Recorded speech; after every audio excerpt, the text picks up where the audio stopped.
Hola apasionados de la predicación bíblica, un caluroso saludo en Cristo. Les habla el pastor Leodán Carballo Ledesma, profesor del Seminario Teológico Adventista en Cuba, un siervo de Dios y suyo también.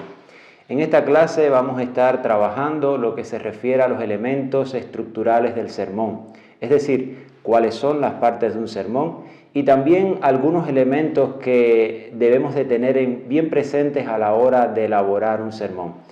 A esta temática dedicaremos las 3 próximas clases. El sermón sigue la estructura de cualquier otro escrito. Tiene una introducción que introduce el asunto, es decir, lo que se va a predicar.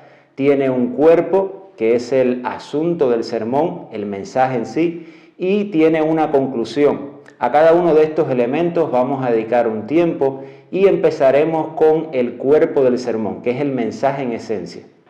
Antes de comenzar a escribir el cuerpo de su sermón, hay 5 aspectos que usted debe definir primero y que serán su brújula, su canal a la hora de vertir las ideas que el Espíritu va poniendo en su mente. Lo primero que usted va a definir para elaborar el cuerpo de su sermón es el asunto. Es decir, ¿de qué va usted a predicar? Va a predicar del perdón, de la fe, del amor, la gracia. Es decir, el asunto no es más que aquello de lo que trata su sermón o pasaje que haya escogido y representa un área amplia y general de la que se puede escoger varios temas específicos. Otros ejemplos de asuntos pueden ser adoración, bautismo, obediencia, unidad, segunda venida, salvación.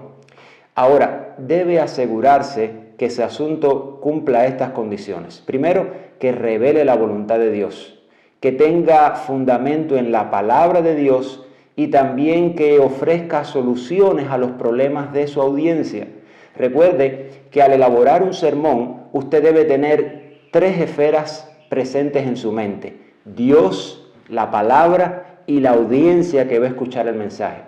Por otra parte, algunas consideraciones prácticas para escoger el asunto pudieran ser ubicarse en las circunstancias o momentos en que está viviendo el público, la iglesia, su ciudad, su país, el mundo. Pensar qué personas escucharán su sermón, cuál es el propósito de la reunión. Muy importante, piense en las necesidades. La necesidad de Dios, cuáles son las grandes o los grandes asuntos que Dios necesita que el hombre conozca, y la necesidad de la gente, aquellas interrogantes que le abruman, sus problemas diarios, sus temores, sus preocupaciones. Su asunto debe satisfacer ambas necesidades. Una vez que usted tiene el asunto, entonces debe definir el tema. El tema es el aspecto particular del asunto que ha de ser desarrollado en el transcurso del sermón. En otras palabras, es uno de los varios ángulos de los cuales se puede mirar un asunto. Por ejemplo, si mi asunto fuese la oración, un asunto general, abarcador, mis temas podrían ser la necesidad de la oración, el valor de la oración, el poder de la oración, las condiciones de la oración, el propósito de la oración. Ahora, con el asunto y el tema definidos, usted debe definir el objetivo o propósito específico de su sermón. ¿Qué objetivo usted busca lograr en la audiencia? Usted quizás pudo ya tenerlo en mente a la hora de elegir el asunto, pero ahora lo define con claridad y lo escribe. A la hora de escribir su objetivo, debe comenzar siempre con un verbo en infinitivo: lograr, enseñar, motivar, mostrar. Por ejemplo, si mi asunto fuera el amor y mi tema específico la motivación del amor, mi objetivo pudiera ser reflexionar acerca de nuestras motivaciones en el servicio a Dios. O sea, ¿por qué hacemos lo que hacemos?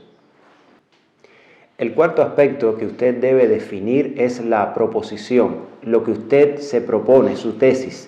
Es la parte del sermón en que se anuncia aquello de lo que se quiere convencer y persuadir a los oyentes.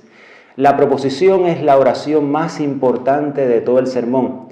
Transmite la esencia del sermón en muy pocas palabras. El sermón es el desarrollo de la tesis y la tesis es la abreviatura del sermón. J.H. Howard dijo: ningún sermón está listo para ser predicado o escrito hasta que podamos expresar su asunto en una oración breve y clara como el cristal. Así que, por ejemplo, al asunto, el tema y el objetivo tratado anteriormente, podemos darle esta proposición o definirle esta proposición: el amor es la única motivación verdadera a los ojos de Dios.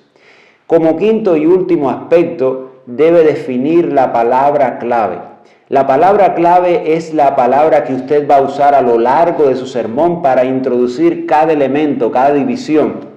La palabra clave debe ser específica. Por ejemplo, decir cosas es algo demasiado general y no debe usarse. Y siempre debe ser en plural. Algunos ejemplos de palabras claves pueden ser atributos, razones, causas, aspectos, ideas, pasos, elementos. La palabra clave generalmente incluye el uso de un verbo. En los ejemplos que siguen, el verbo lo verá en cursiva y la palabra clave subrayada. Este texto revela algunas características. El Señor hace varias promesas. El apóstol libera de algunas cargas. El profeta destaca diversas razones. También usted puede anunciar el número específico de elementos que va a presentar. Por ejemplo, el pasaje exhorta a tomar 3 decisiones.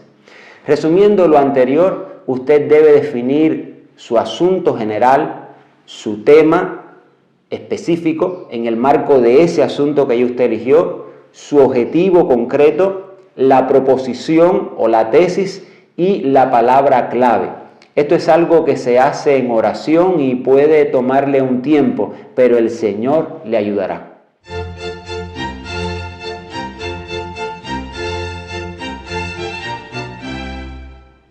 Ahora quiero compartir con ustedes algunas características del cuerpo del sermón. Una característica que no puede faltar en el cuerpo de un sermón es la unidad. Es decir, un sermón trata solo de una cosa, de una idea principal que es la proposición o tesis. Esta idea unifica el mensaje y le da compactación. Hace que cada parte del sermón quede en la mente del oyente. Pero además, cada parte del sermón debe apoyar esta idea. ¿Por qué es importante mantener la unidad en el cuerpo de su sermón? Primero, me permite organizar el mensaje para un énfasis específico, en lugar de una ducha de ideas aisladas.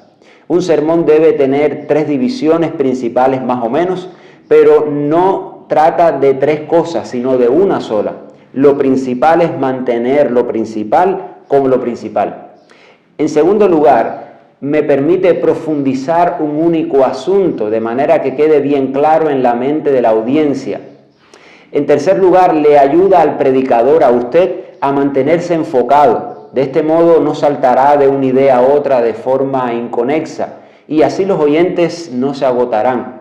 Y como cuarto lugar, también le ayuda al oyente a mantenerse enfocado. Hay que considerar que los sermones son para oyentes, no son lectores. Toda buena comunicación requiere un tema. Si no, los oyentes se desconcentran. Para ilustrarles, es más fácil recibir una pelota que un puñado de arena, aunque pese lo mismo que la pelota. Apreciado, enfoque su sermón a un solo tema. Tema: el poder de la oración. La oración tiene poder porque sana. La oración tiene poder porque salva. La oración tiene poder porque transforma. La oración tiene poder porque nos conecta con Dios. Unidad, hermanos. Una segunda característica es que el cuerpo del sermón debe mostrar un orden o secuencia. Debe haber progresión acumulativa, de modo que se llegue a un clímax como una escalera. Este clímax puede ser al final, aunque no necesariamente. Muy importante lo que les voy a decir. Las declaraciones negativas deben ser en la primera mitad del sermón, no al final. Siempre se debe terminar dando ideas positivas, siendo optimista. El humor debe ser en la primera mitad del sermón, no al final. Esto es importante porque el sermón es un acto solemne, es un mensaje para transformar y subyugar los corazones. Es correcto que usted use humor al principio del sermón, para ganarse a la audiencia, para romper los prejuicios, para aliviar tensiones, pero no es recomendable después. Recuerde que al principio se prepara a los oyentes, al final se enternece sus corazones. En tercer lugar, el cuerpo del sermón debe tener proporción. ¿Qué significa esto? Que cada punto debe tener aproximadamente las mismas dimensiones e importancias. En el recuadro le presento una sugerencia para un sermón de 30 minutos. Usted puede pausar el video y copiarlo o hacer una captura de pantalla. Y como última característica, un sermón debe ser aplicativo. Si usted no puede ayudar a responder con su sermón las siguientes preguntas: ¿y ahora qué? ¿Qué quieres que haga o crea? ¿Cómo me ayuda esto a mí de manera personal? Entonces no ha predicado. Apreciado, un sermón no es una clase de gramática, un comentario textual, un discurso sistemático, no es una conferencia de historia. Un sermón es un mensaje que Dios te da por medio de su Espíritu y basado en su palabra para transformar vidas, para sacar a las personas de la muerte y traerlas a la vida eterna. No debes de asumir que el oyente sabrá cómo aplicar cada verdad que Dios ha puesto en su mente, sino que debes proveer la aplicación que los oyentes necesitan. Un poco más adelante profundizaremos en este aspecto.